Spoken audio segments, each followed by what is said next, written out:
Assalamualaikum warahmatullahi wabarakatuh. Kami dari kelompok 5, kelas R77.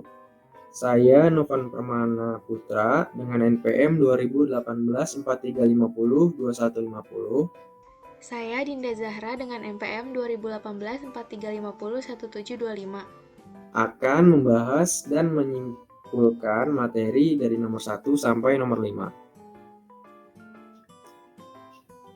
Dengan pembahasan materi nomor 1, kode etik profesi dalam bidang IT. Materi yang kedua, pengembangan standar profesi IT. Materi yang ketiga, pengembangan standar profesi IT ACM dan IEEE. Yang keempat, sertifikasi dan keahlian di bidang IT. Yang terakhir, perbedaan sertifikasi produk dan sertifikasi profesi. Materi nomor 1, kode etik profesi dalam bidang IT. Kode etik profesi di bidang IT dalam mengaplikasikan ilmunya atau menjalankan profesi IT bukan mudah dan bukan tidak sukar.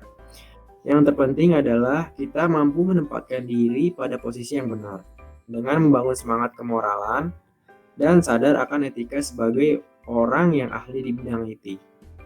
Tentu saja diharapkan etika profesi semakin dijunjung ketika jenjang pendidikan kita berlatar IT makin tinggi.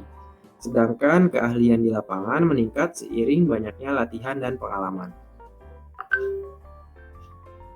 Kode etik seorang profesional teknologi informasi.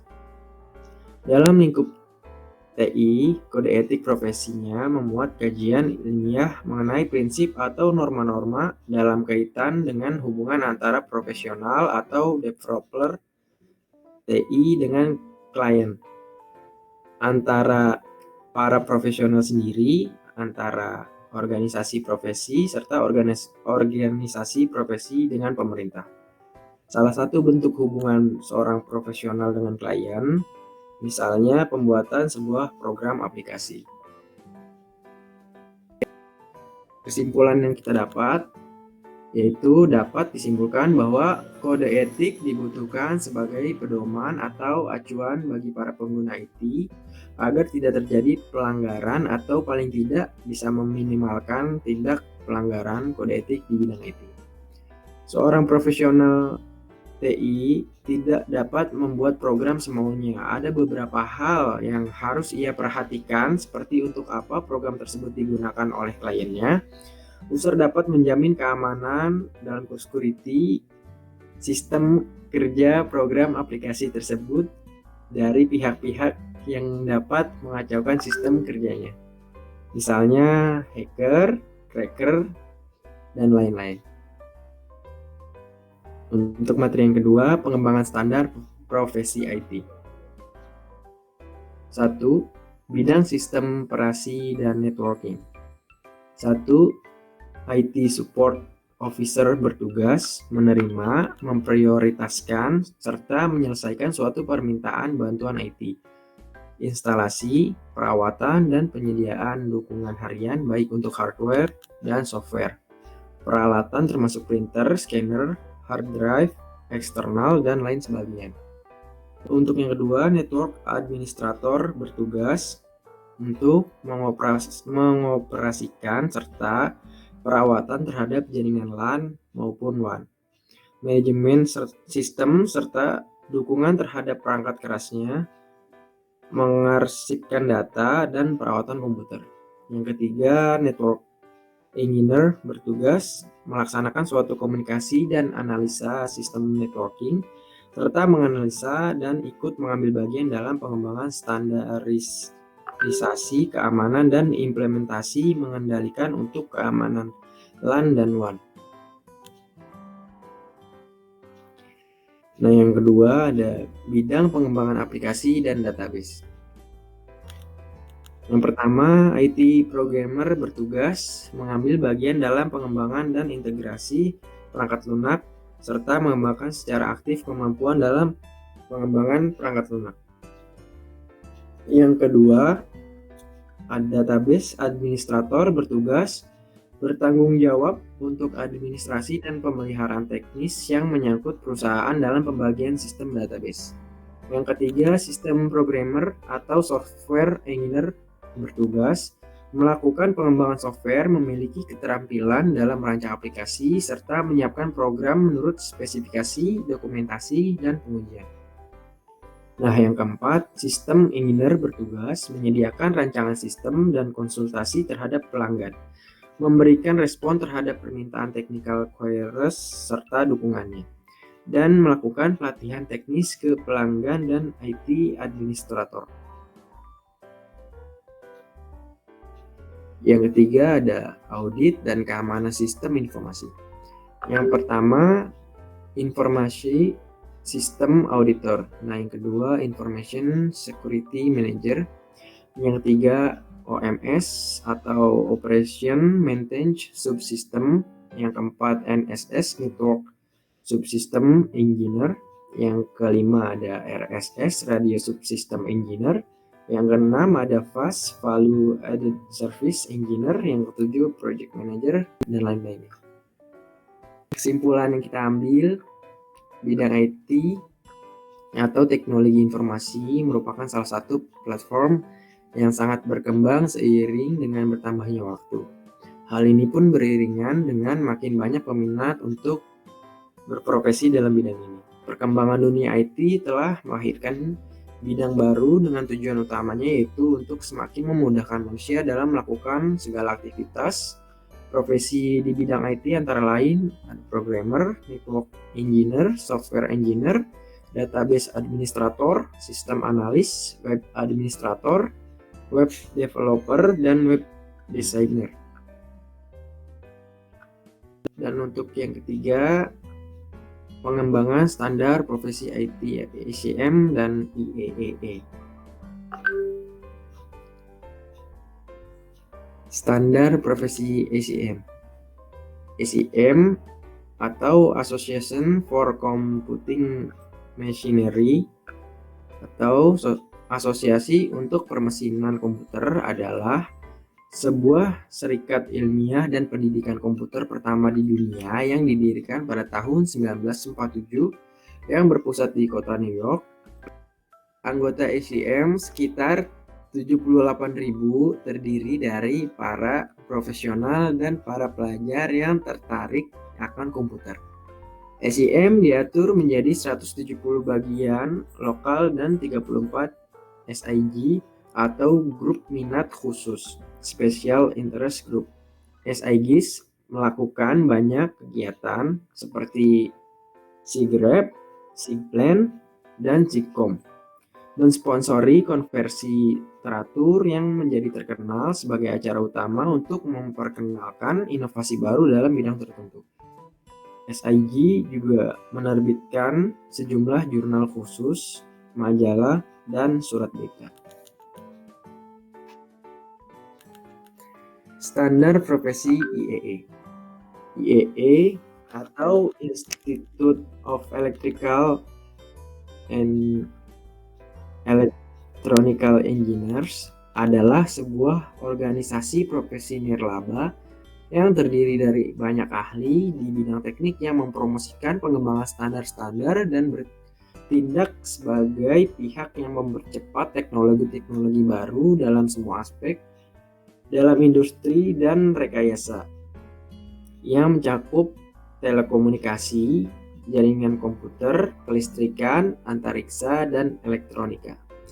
Standar dalam IEEE adalah mengatur fungsi, kemampuan, dan interoperabilitas dari berbagai macam produk dan layanan yang mengubah cara orang hidup, bekerja, dan berkomunikasi.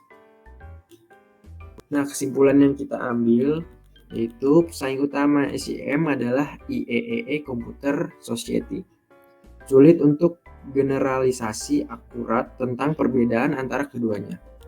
Tetapi ACM berfokus pada teori ilmu komputer dan aplikasi penggunaan akhir, sementara IEEE lebih memfokuskan pada perangkat keras dan masalah standarisasi. Perbedaan antara ACM dan IEEE adalah SIM berfokus pada ilmu komputer teoritis dan aplikasi pengguna akhir. Sementara IEEE lebih memfokuskan pada masalah-masalah hardware dan standarisasi. Cara lain untuk menyatakan perbedaan yaitu SIM adalah ilmuwan komputer dan IEEE adalah untuk insinyur listrik, meskipun subkelompok terbesar adalah IEEE Computer Society. Selanjutnya akan dilanjutkan oleh Dinda Zahra. Saya, Dinda Zahra, akan melanjutkan pembahasan materi keempat, yaitu sertifikasi dan keahlian di bidang IT. Sertifikasi IT, secara garis besar, sertifikasi IT adalah sebuah bentuk penghargaan yang diberikan kepada seorang individu yang dianggap memiliki keahlian dalam bidang IT tertentu atau spesifik. Bentuk penghargaan ini berupa sertifikat khusus yang umumnya disertai dengan titel tertentu.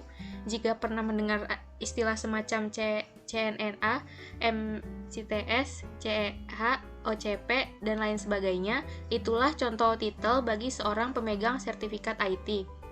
Sertifikat IT ini berlaku internasional dan dirilis atau diterbitkan oleh vendor atau organisasi khusus yang tentunya sudah diakui secara internasional juga. Bidangnya sendiri beragam, mulai dari sistem operasi, aplikasi, networking, programming, database, hingga IT manajemen. Fungsi sertifikasi di bidang IT, yang pertama, fungsi sertifikasi dalam bidang IT begitu penting untuk menuju ke level ahli IT seperti yang Anda harapkan. Yang kedua, profesi bidang IT ini salah satu yang bergerak di bidang jasa. Jika tanpa sertifikasi, maka orang-orang akan sulit percaya tentang keahlian Anda. Yang ketiga, membuka lapangan kerja yang luas pada seorang ahli IT. Yang keempat, peningkatan jenjang karir yang jelas dan relatif lebih cepat dengan keahlian yang dimiliki.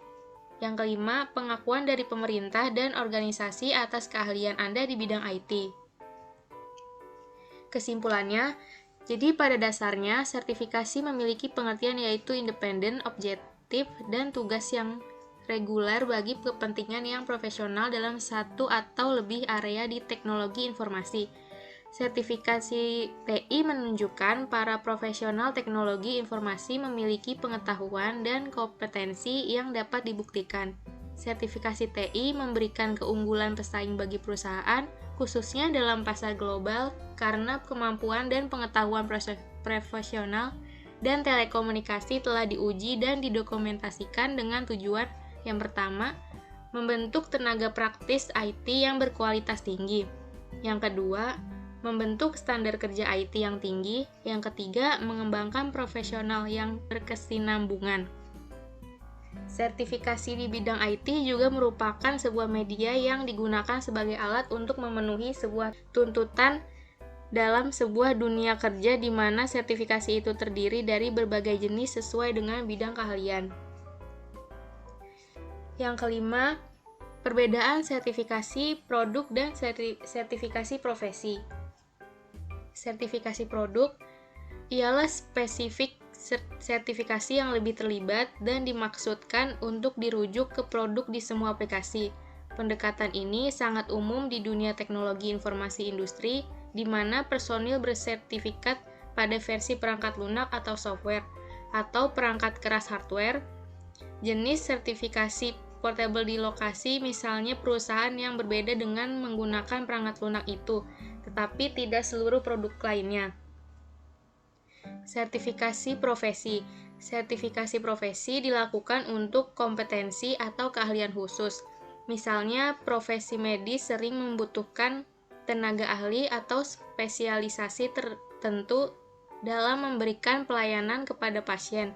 Sertifikasi profesi dilakukan dalam rangka menerapkan standar profesional, meningkatkan tingkat praktek, dan mungkin melindungi masyarakat, atau meskipun ini juga merupakan domain dari lisensi, sebuah organisasi profesional mungkin menetapkan sertifikasi.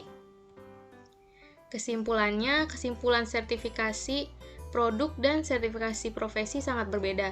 Dari perbedaan sertifikasi produk dengan sertifikasi profesi ialah sertifikasi produk merupakan penilaian kesesuaian suatu produk terhadap persyaratan yang ditentukan, sedangkan sertifikasi profesi merupakan pemberian sertifikat kompetensi untuk profesi atau keahlian tertentu. Keahlian tersebut mengacu kepada standar kompetensi kerja nasional. Sekian dari kelompok kami. Jika ada salah kata mohon dimaafkan. Wassalamualaikum warahmatullahi wabarakatuh.